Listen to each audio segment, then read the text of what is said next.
Welcome Vols, and thanks for viewing. In this tutorial, we are going to select a room as a student who is in a roommate group with another student. In other videos on the channel, we will have tutorials on how to select without a roommate, as well as other portal functions. We are already logged into the portal, so we can go straight to the Current Application tab to enter our application and select which term we are selecting a room for. You can see in the upcoming term that I have already completed a newly admitted student application. I'm going to select Continue to enter the application. Now we are in the newly admitted student application. As you all can see, I have been given a room selection time slot. The time slot determines when I can access room selection, but once it is open, it remains open. I can now also see all the steps I already have completed. If I want to go back and review one of those steps, I would just click the menu item and go and review those pages. In this case, my roommate matching. I can see that I am in a roommate group and that my roommate's first name is listed. Now we are going to the housing agreement summary, which reiterates that I have completed my housing agreement application. I'm going to press continue and we're going to return to room selection. And I can now see all the buildings that have space available. The system only displays space that I am eligible for. So in this case, I am not seeing North Carrick Hall since all of those beds are allocated for men. If both my roommate and I had opted to participate in the living and learning community, the system would only display rooms in that building for that LLC.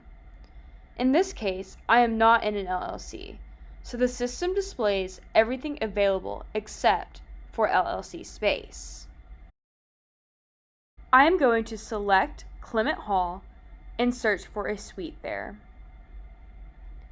You can see each room that has vacancies. You can see how many beds are in the room, as well as how many beds are currently vacant in that room. I need to add both bedrooms of the suite to my cart.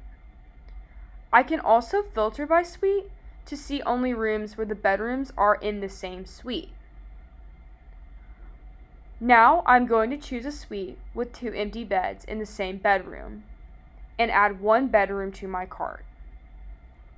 You can now see that I have items in my cart. Those items will become unavailable to other users in the system for the duration of this timer, so it cannot be booked by someone else while I am still completing the remaining steps. I'm going to scroll down to the bottom of the page and click on Save and Continue. I can now select which bed in the room I want. I need to place my roommate in a bed as well, so I select which bed space will belong to them. Now that everyone is settled, I click Assign Beds. This takes me to a final confirmation page. I can either click Go Back if I want to start over, or I can click Save and continue to finalize the booking.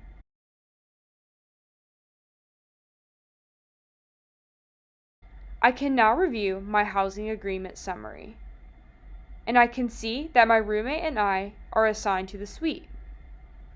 I can also see who else is assigned to the suite, or if there are vacant beds. I'm going to scroll and press Continue, and now I'm going to return to my newly admitted student application, where I can see that my room booking has been added. In later videos, we will show how to use the Modify My Booking feature after making an initial selection. Thank you for watching, and go Vols!